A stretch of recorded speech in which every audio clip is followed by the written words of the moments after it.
Module 1, Lecture 5, the autonomic nervous system's relationship with the heart. Our module learning objectives: identify the structures of the autonomic nervous system, define terms associated with cardiac medications that work with or against the autonomic nervous system, define chronotropy, inotropy, and dromotropy, explain the function and effects of the sympathetic nervous system on the cardiovascular system, identify the primary chemical mediators of the sympathetic nervous system, identify the anatomical location and response to stimulation of the adrenergic receptors, explain the function and effects of the parasympathetic nervous system on the cardiovascular system, identify the primary chemical mediator of the parasympathetic nervous system, describe the relationship between the PNS, acetylcholine, and the vagal nerve, identify the location and purpose of baroreceptors, and identify the location and purpose of chemoreceptors.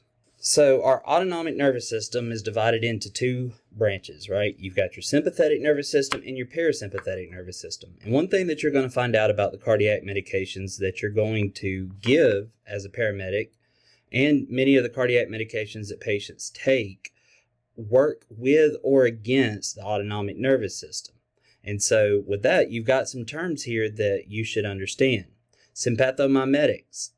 Sympathomimetics are going to be medications that mimic the sympathetic nervous system, or they activate the adrenergic receptors.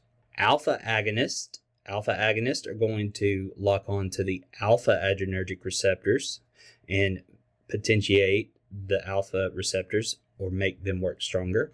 Alpha antagonists are going to block the alpha receptors. Beta agonists are going to work on the beta 1 or beta 2 receptors.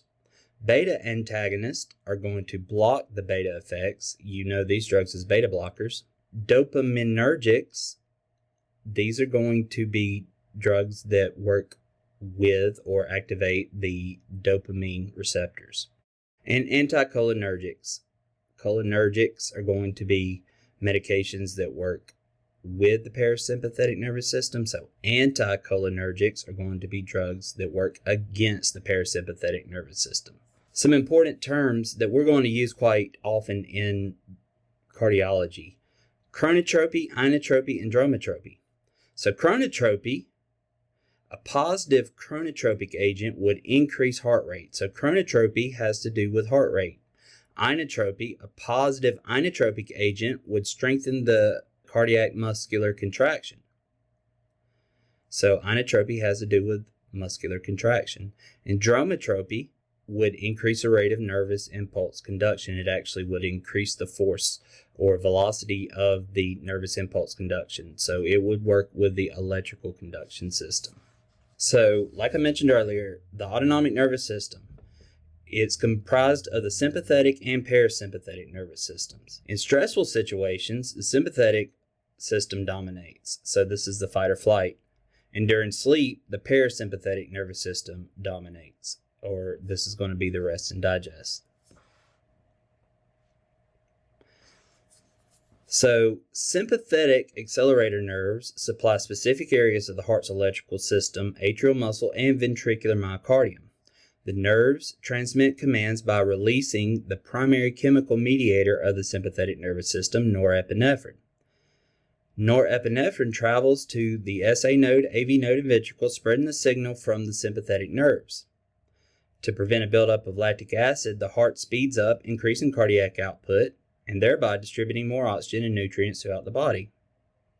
An accelerated heart rate shortens all phases of the cardiac cycle, and stimulation of the sympathetic nervous system is going to cause an accelerated heart rate. The cardiac cycle is the period from one cardiac contraction to the next. We discussed that in earlier lectures.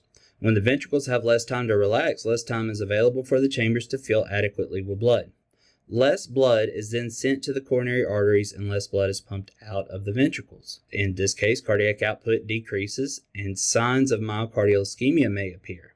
Ischemia usually occurs because of narrowing or occlusion of an artery.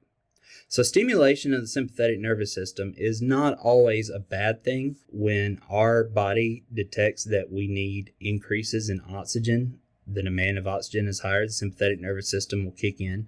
So just think with sympathetic nervous system, everything speeds up. Our heart rate speeds up, our blood pressure goes up, our senses are heightened. We are in more of a alert mode. So the sympathetic nervous system releases norepinephrine and epinephrine. One way to remember that adrenergic receptors are with the sympathetic nervous system is to think of epinephrine.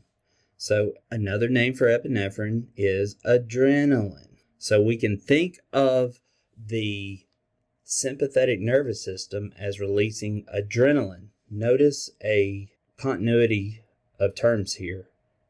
Adren and adrenergic. So if you think the sympathetic nervous system releases adrenaline, the adrenaline is going to stimulate the adrenergic receptors. So the adrenergic receptors include the alpha receptors. You got alpha 1 and alpha 2. Alpha 1 is located in the peripheral blood vessels, and they're responsible for vasoconstriction. Alpha 2 doesn't have that much of a cardiac effect. Beta 1 receptors are located in the heart and increase the heart rate and contractility. Beta 2 receptors are located in the lungs and peripheral blood vessels, and they cause bronchodilation and peripheral vasodilation.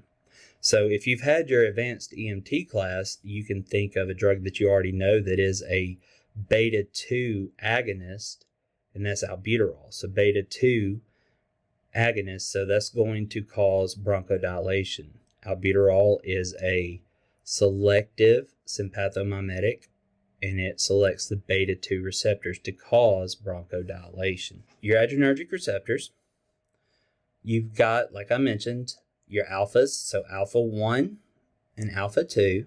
So alpha 2 mainly works within the presynaptic terminals, and so that's mainly in the neurosystem. But where alpha 1, the response to stimulation is going to be constriction of both the arterioles and the veins. With your beta receptors, you have 3 beta receptors, but beta 1 and beta 2 are the main ones that we look at. Your beta 1 is primarily cardiac. If you notice here that its location is in the heart, and it increases heart rate, increases conductivity, increases automaticity, and increases contractility. Now, it also could be found in the kidneys where it releases renin, which is actually part of controlling blood pressure. Your beta 2 receptors are found in the lungs, the arterioles, uterus, and in the skeletal muscle. The main thing that we're going to focus on with beta 2 receptors is they're responsible for bronchodilation and arterial dilation. And your dopaminergic is found in the kidney.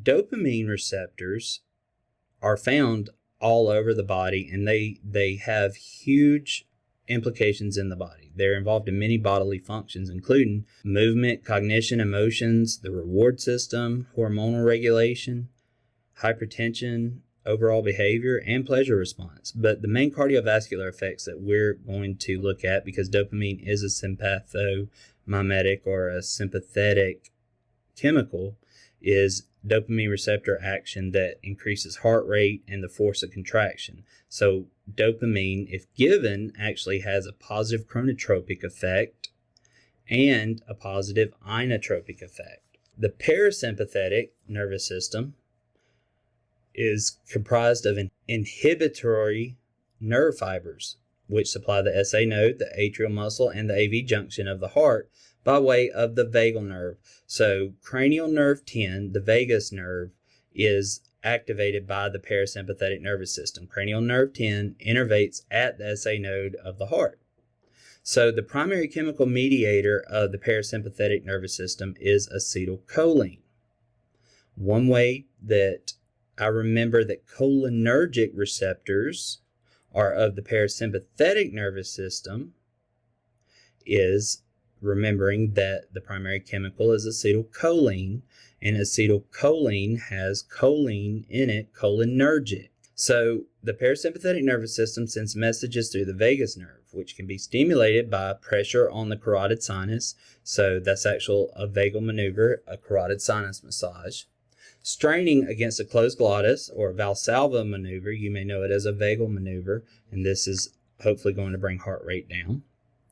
And also distension of hollow organs, such as the bladder or the stomach. If the brain senses that the heart should slow its pace, a message in an electrical impulse travels down the vagal nerve to where the nerve abuts to the SA node, so where it connects to the SA node. The electrical impulse stimulates the release of acetylcholine. Acetylcholine crosses over to the SA node and signals the node that the brain wants the heart rate to decelerate or decrease. Now, remember this in the future when we talk about AV blocks and such. But another ACH molecule, or acetylcholine molecule, travels to the AV node of the heart as a reminder to the SA node and ensuring that no additional impulses get through. Acetylcholine is then broken down by acetylcholinesterase, and then the process starts over. Now, a drug that we're going to give, atropine, is an anticholinergic.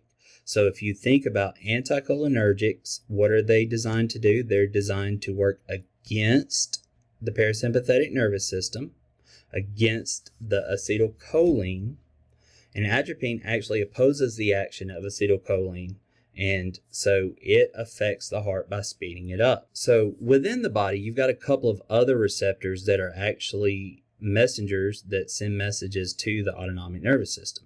You've got baroreceptors. So if you think baro pressure, barometer like in meteorology, baroreceptors, they sense changes in pressure in the body. These are found in the internal carotid arteries and the aortic arch, and they detect changes in blood pressure and generate a reflex response in either the sympathetic or the parasympathetic divisions of the autonomic nervous system. So remember, the sympathetic and the parasympathetic kind of oppose each other. Sympathetic nervous response, or adrenergic response, would be that if the blood pressure falls, the sympathetic division orchestrates compensatory responses, constricting blood vessels, increasing the heart rate, and increasing the force of myocardial contraction, which increases the blood pressure. If it has a parasympathetic or cholinergic response, in this case, if the blood pressure rises, the sympathetic stimulation is decreased and the response by the parasympathetic division is increased. Then you have chemoreceptors. Chemoreceptors